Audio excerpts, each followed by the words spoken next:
चलिए hello students, good evening. 4 बज गए क्या? हाँ 4 तो बज गए। आपसे भेंट होने का समय हो गया। और ठीक है, मैं अशोक सर आप सभी स्टूडेंट का अपने यूट्यूब चैनल पे free online physics numerical classes में स्वागत करते हैं। ठीक है, बस क्या आप सही सही मूड में है, पढ़ने के मूड में है या नहीं? क्या आप कल का वीडियो कंप्लीट कर लिए? क्या आप गॉस थ्योरम का वीडियो कंप्लीट कर चुके? ठीक है, तो आपको जैसा हम कल प्रॉमिस किए थे कि आज आपको एक नया टॉपिक मैथमेटिक्स से मिक्स क्वेश्चंस को लेते हुए आएंगे। ठीक है, बस तो आओ मैथमेटिक्स से मिक्स करता हुआ क्वेश्चंस को आए। इस क्वेश्चन का टॉपिक को शुरुआत करने के पहले हल्का सा मैथमेटिक्स आपसे बात करते हैं। जैसे एक कोन है, ये देखो एक कोन है, ठीक है, ये कोन का वर्टेक्स और ये ऐसा, एक कोन से वर्टेक्स और ये इस प्रकार का, या ऐसा कहो कि एक स्फीयर है, एक बड़ा सा स्फीयर है। ठीक है, इसके सेंटर पर बड़े यहां पर एक कोन बनाया गया ऐसा।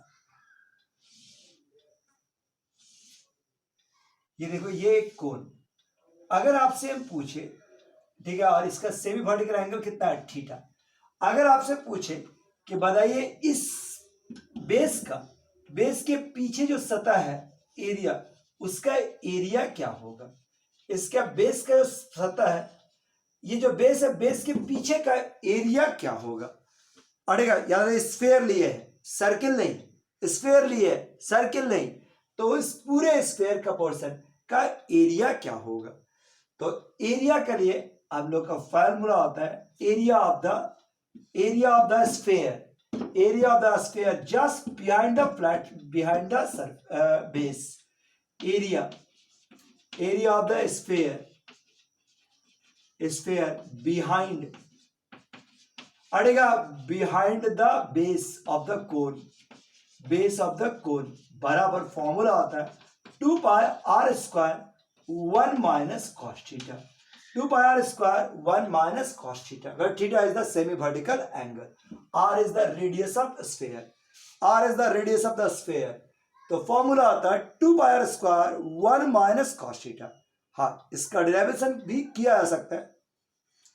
ठीक है, यहां पर छोटा सा गोला ले लो, उसका एरिया निकालो और उसके मदद से निकाल सकते हैं।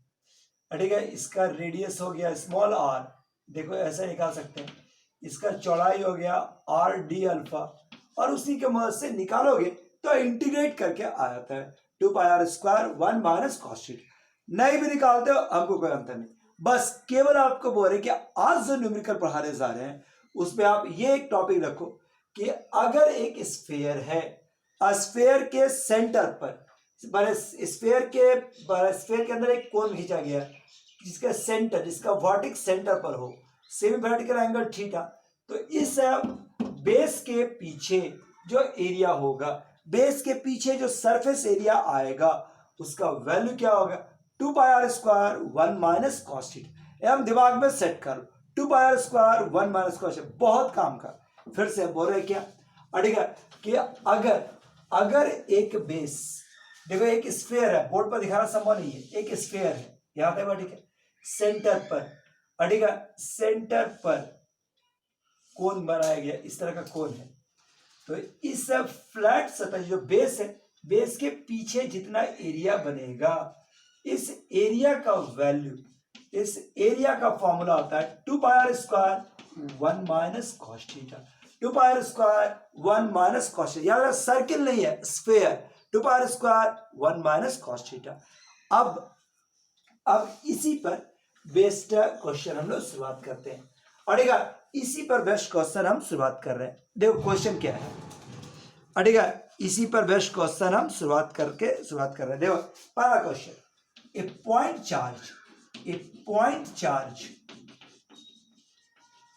Charge of 5 microcoulomb is placed at the vertex of the cone, at the vertex of a cone of semi-vertical angle theta,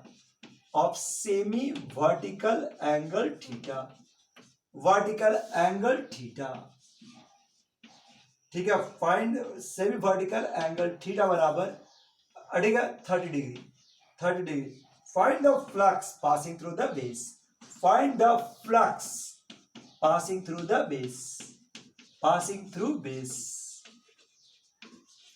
through base. अड़ेगा find the flux passing through the base, base से जाने वाला flux का value निकालिए। देखो क्या बोले, ये एक कोण है, नहीं ये एक कोण है जिसका सेमी वर्टिकल एंगल कितना 30 डिग्री, 30 डिग्री। यहां पर ये एक सतह बना हुआ ऐसा, यहां पर एक 5 माइक्रो कूलम का चार्ज रख दी। अरे बस तो बताइए इससे जाने वाला फ्लक्स का वैल्यू क्या होगा, यही आपसे क्वेश्चन कर रहा है। फ्लक्स दिया हुआ है तो इससे जाता हुआ क्वेश्चन कर रहा है। कल जैसे आपको हम लास्ट क्लास में बताए थे कि अगर तुम्हारे पास चार्ज सेंटर पर आ तो निकालना मामूली सी बात है, लेकिन अगर कोई दूसरा पोजीशन रहा तो आप अपने से सरफेस को इमेजिन करो, अपने से सरफेस को इमेजिन करो इस प्रकार से कि गिवन चार्ज ठीक सेंटर पर आ जाए। तो अगर हम यहां पर एक स्फीयर कंसीडर करते हैं इस प्रकार का,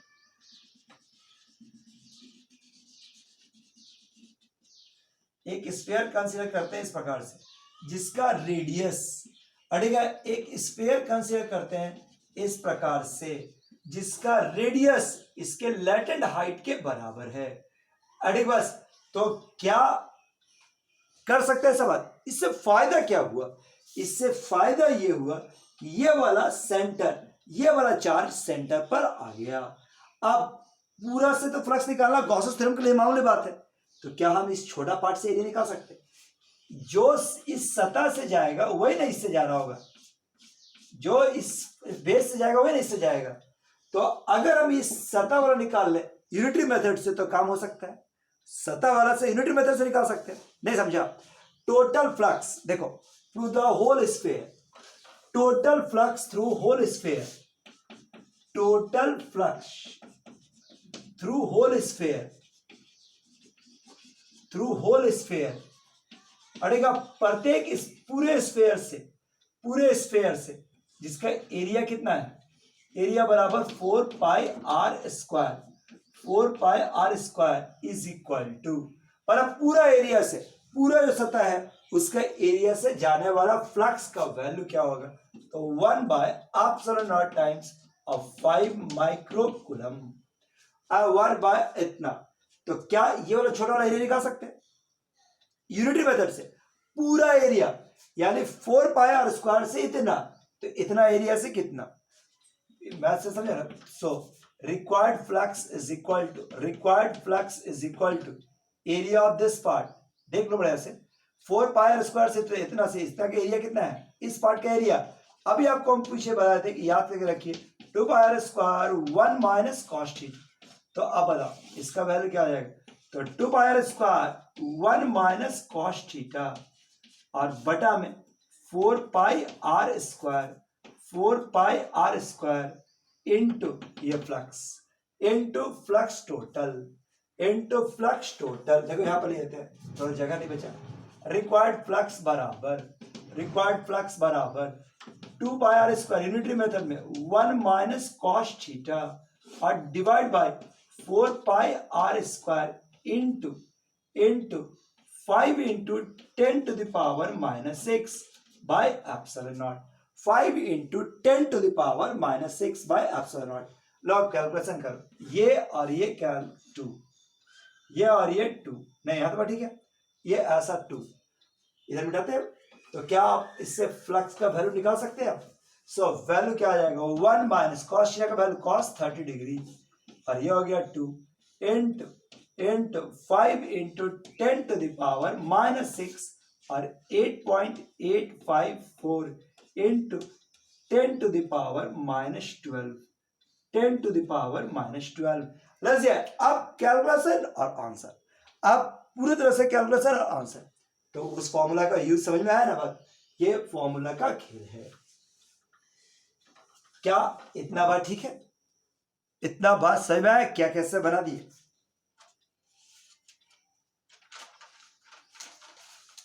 ठीक है, देखो बार बार अब इसी प्रकार बेस्ट क्वेश्चन तुमको दिखाते हैं, वो देखो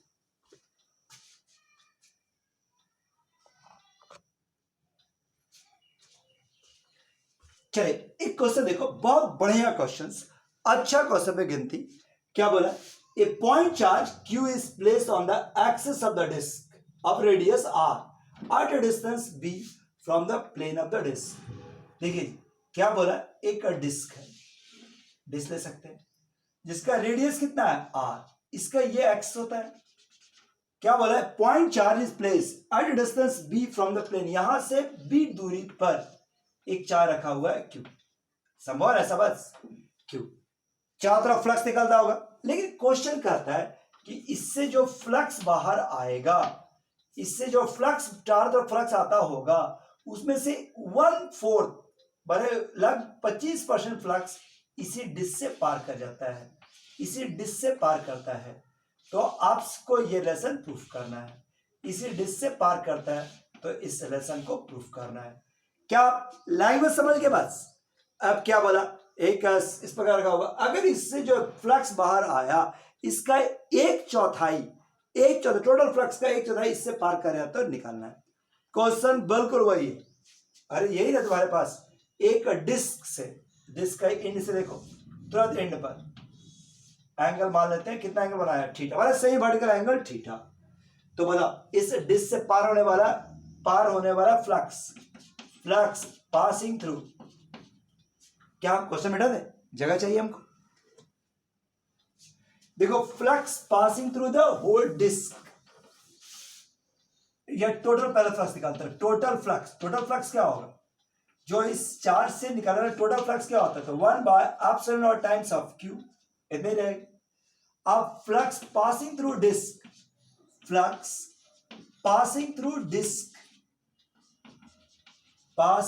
डिस्क, मतलब इस डिस्क से कितना प्लस पार करेगा? तो हम लोग जानते हैं 2πr² passing through disc, flux passing through disc, इसका वैल्यू क्या होगा?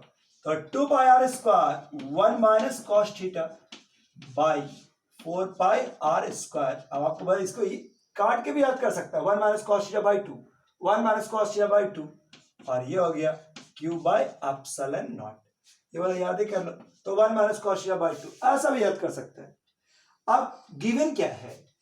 अब गिवन तुम्हारे पास क्या है कि ये जो फ्लक्स है, इसका वैल्यू टोटल फ्लक्स q/ε का 1/4 है।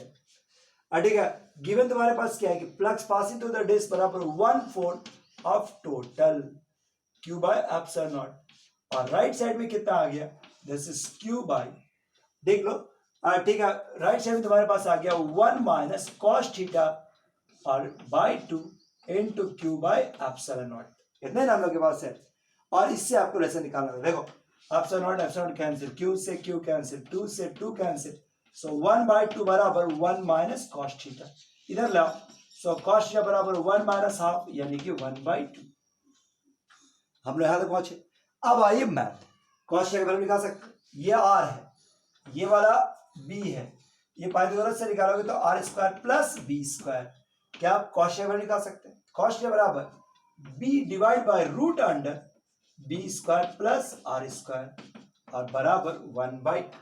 नहीं, बस फॉर्मूला का कमाल है, फॉर्मूला जानते हैं, हो गया, मिटा दे इसको। ये देखो यहां पर से कैलकुलेशन थोड़ा दिखा देते हैं। 2b बराबर क्या हो गया? b² plus r²।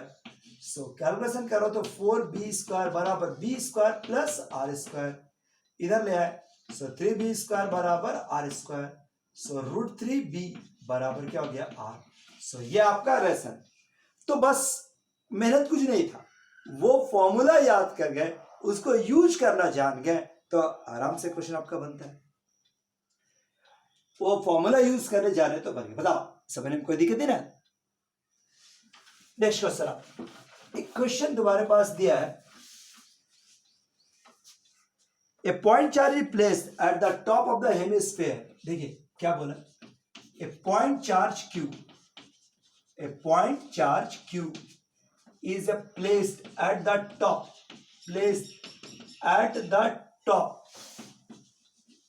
of hemisphere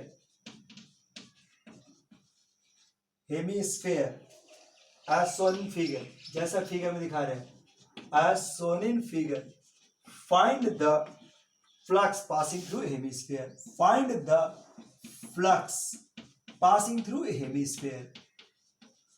Passing through hemisphere. Through hemisphere. अगर आप समझ सकते हैं तो बनाओ। जैसे ये देखो, ये हेमिस्फेयर दिखा रहे हैं ऐसा, ये हेमिस्फेयर है, हो सकता है ना बस।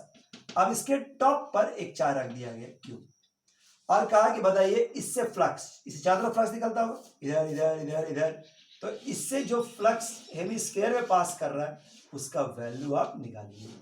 ठीक है, इसके हेमिस्फेयर से जो फ्लक्स पार कर रहा है वो वाला वैल्यू निकाल दीजिए। चलो वीडियो रोको और ट्राई करो।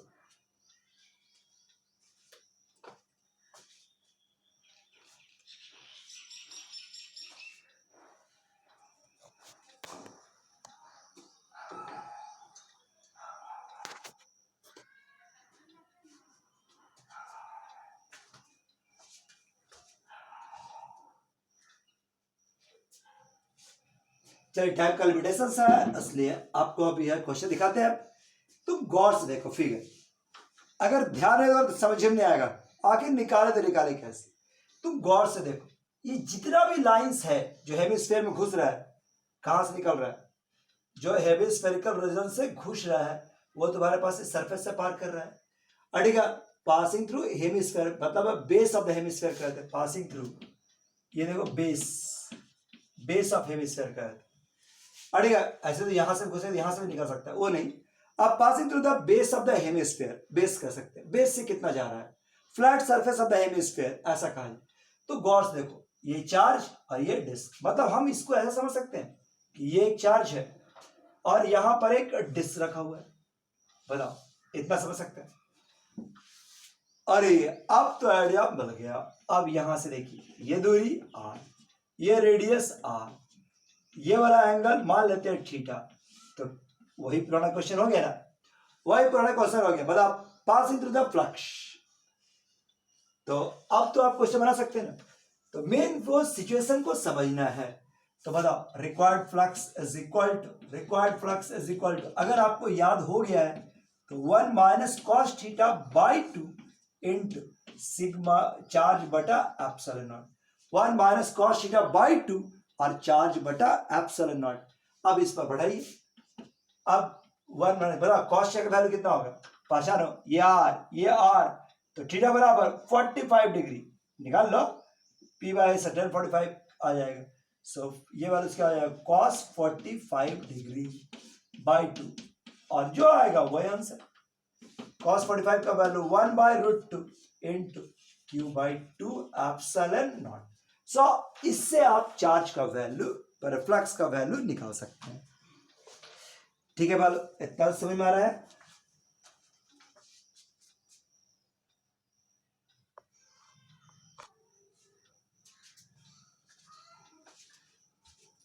चलिए क्वेश्चन देखो, केवल क्वेश्चन को मैथ के साथ मिक्स किया हुआ है, मैथमेटिक्स डाटा दिया हुआ है, क्वेश्चन ट्विस्टेड नहीं है, बस मैथमेटिक्स के साथ ये डाटा मिक्स किया हुआ है। क्या बोला, a point charge q is placed at origin. चलो हम फिगर बनाते हैं, 3 डायमेंशन का डाटा मिक्स किया हुआ है। A point charge is placed at origin, a point charge origin पर रखा हुआ है। अच्छा, यहां पर एक चार्ज रखा हुआ है, ठीक है, बना दिए। क्यू, स्मॉल क्यू है, स्मॉल क्यू लेते हैं। ठीक है, calculate the electrical flux hemispherical surface of this sphere. ठीक है, देखो ये पूरा स्फीयर का इक्वेशन है, इससे पहचानते होगा। तो इसका सेंटर है A00, A00 मतलब यहां पर लगभग, वह अगर पूरा स्फीयर खींचा जाए तो ये स्फीयर है। अब बोर्ड पर सर्किल निशान लग रहा है लेकिन स्फीयर है, सेंटर है A00, लेकिन बोला हेमिस्फीयर लेना है। ठीक है बात, कैसा हेमिस्फीयर, जिसमें x का वैल्यू a से बड़ा है। तो यहां पर देखो, यहां पर x का वैल्यू a है, a से बड़ा मतलब ये वाला पार्ट लेना है, a से बड़ा मतलब ये वाला पार्ट लेना है, मतलब ये वाला पार्ट नहीं है। वास्तव में यही क्वेश्चन है। ये देखो, अब आपको हेमिस्फीयर दिखेगा, अब आपको ये हेमिस्फीयर दिखेगा। ठीक है, यही आपसे क्वेश्चन कर रहा है कि एक चार्ज क्यों रखा हुआ है और इस हेमिस्फीयर का जो रीजन है उससे कितना फ्लक्स पार करेगा। हेमिस्फीयर का रीजन जो है उसे कितना पास करेगा। अब गौर से देखो, गौर से ध्यान देखो, जो भी फ्लक्स इससे पार तभी नहीं करेगा जब इसके बेस से पार करेगा। ये बेस से जितना पार करेगा वही ना हेमिस्फीयर में घुसेगा, वही ना हेमिस्फीयर से घुसेगा। यानी कि हेमिस्फीयर में घुसने वाला फ्लक्स का वैल्यू वही होगा जो ये वाला फ्लैट सरफेस से पार करेगा। हेमिस्फीयर में घुसने वाला फ्लक्स वैल्यू वही होगा जो ये फ्लैट सरफेस से पार करेगा। अब मेरे लिए क्वेश्चन क्या हो गया कि एक फ्लैट सरफेस है जिसका रेडियस कितना है a, चार्ज से कितना दूरी पर रखा हुआ है, चार्ज यहाँ पर q और a दूरी पर रखा हुआ है। अब बताइए इससे जाने वाला फ्लक्स का वैल्यू, तो ये थीटा का वैल्यू निकालो। इस बार भी क्या आएगा 45 डिग्री। क्या आप फ्लक्स का वैल्यू निकाल सकते हैं? अब फ्लक्स का वैल्यू वही क्वेश्चन लगता हो गया, वही आंसर हो गया। तो अब इससे जाने वाला फ्लक्स का वैल्यू निकाल लीजिए बेटा इसको। अब बताओ required flux is equal to, अड़ेगा required flux is equal to क्या हो जाएगा, जैसे 1 माइनस कॉस थीटा बाई 2 और ये वैल्यू तेरे पास q बाई एप्सिलॉन नॉट। अड़ेगा थीटा का वैल्यू कितना 45 डिग्री, सो बढ़ा लो 1 माइनस कॉस 45 बाई 2 और ये हो गया q बाई एप्सिलॉन नॉट। सो ये आराम से ये क्वेश्चंस बन जाता है। ठीक है, बार बार एक ही क्वेश्चन, एक ही फॉर्मूला पास दिखा रहे हैं। आज तुमको अगला क्वेश्चन नहीं दिखाना है, एक ही फॉर्मूला कि हाँ एक डिस्क से कितना फ्लक्स पार करेगा।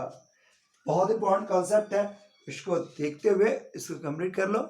एक क्वेश्चन और दिखा, हाँ क्वेश्चन को एक बार देखो, ये भी वही क्वेश्चन है, बस ध्यान से पढ़ो।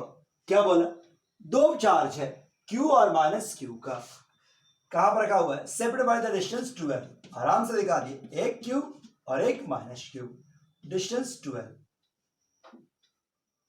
फाइंड द फ्लक्स, फ्लक्स निकालना है, of the electrical field across the circle of radius r। एक सर्किल है जिसका रेडियस r है, कहां पर रखा गया है, सेंटर इसके ठीक मिड पॉइंट पर, मतलब कुछ ऐसा रेडियस r एकदम ठीक मिड पॉइंट पर रखा गया है। तो पूछ रहा है कि बताइए इससे कितना फ्लक्स जाएगा, इससे कितना फ्लक्स जाएगा। ये दूरी कितना बचा l, ये दूरी कितना हो गया l। अब बताइए इससे कितना फ्लक्स जाएगा। अब सोचो ये प्लस है, इससे फ्लक्स इधर निकलेगा, इससे फ्लक्स इधर निकलेगा, ये फ्लक्स इधर निकलेगा, ऐसा ऐसा हटेगा, इस तरह से फ्लक्स निकलेगा। और ये नेगेटिव चार्ज है तो इसमें फ्लक्स इस तरह से इंटर करेगा नहीं। तो यहां पर फ्लक्स किसके द्वारा, इस सर्किल से जो फ्लक्स जा रहा है वो किसके द्वारा, पॉजिटिव चार्ज वाला भी और नेगेटिव चार्ज भी, पर दोनों के द्वारा फ्लक्स निकालो और जोड़ो, बस इतने क्वेश्चन रहा। तो हम ऐसा कहें कि फ्लक्स टोटल बराबर क्या हो गया, दो flux total due to positive charge और flux due to negative charge, हटेगा नेगेटिव चार्ज। अब बताओ इसका वैल्यू, पॉजिटिव चार्ज के formula 1 by epsilon naught 1 minus cos theta by 2 और ये वैल्यू क्या हो गया, ठीक है बस q बाई एप्सिलॉन नॉट। इसके कारण यही बात ये भी होना चाहिए माइनस, होना माइनस है, लेकिन इस बार ध्यान से देखो तो दोनों राइट साइड जा रहा है, लेफ्ट से राइट साइड ही जा रहा है, लेफ्ट से राइट साइड जा रहा है, इसलिए आराम से इस चीज को जोड़ देंगे q बाई एप्सिलॉन नॉट। सो फाइनली जोड़ने से आया होगा 1 minus cos theta 2 times q by 2 epsilon not, q भी कैंसिल। अब बचा कॉस थीटा का वैल्यू, तो क्या आप कॉस थीटा का वैल्यू निकाल सकते हैं, ये पहचानो, ये दूरी l, ये दूरी r, ये दूरी थीटा। सो कॉस थीटा का वैल्यू देखो ये हो गया l square plus r square, ये l है, ये r है, ये थीटा है, ये l square plus r square. तो कॉस थीटा बराबर l डिवाइड बाय इतना, so 1 minus l divide by root under l square plus r square. लीजिए ये कॉस थीटा का मान है और q बाई एप्सिलॉन नॉट, और आराम से इसका वैल्यू निकाल सकते हैं। एक फॉर्मूला पर 3-4 क्वेश्चन दिखा दिए। सोचो अगर एक फॉर्मूला याद कर लिया जाए या कंसेप्ट को यूज करने आ गया तो 4 क्वेश्चन आपके ग्रिप में। क्या आपको मेरा बात समझ में आ रहा है? आपको अच्छा लगा ना? ठीक है, अगला दिन और भी मजेदार टॉपिक लेते हुए आएंगे। ठीक है, थैंक यू, बाय बाय।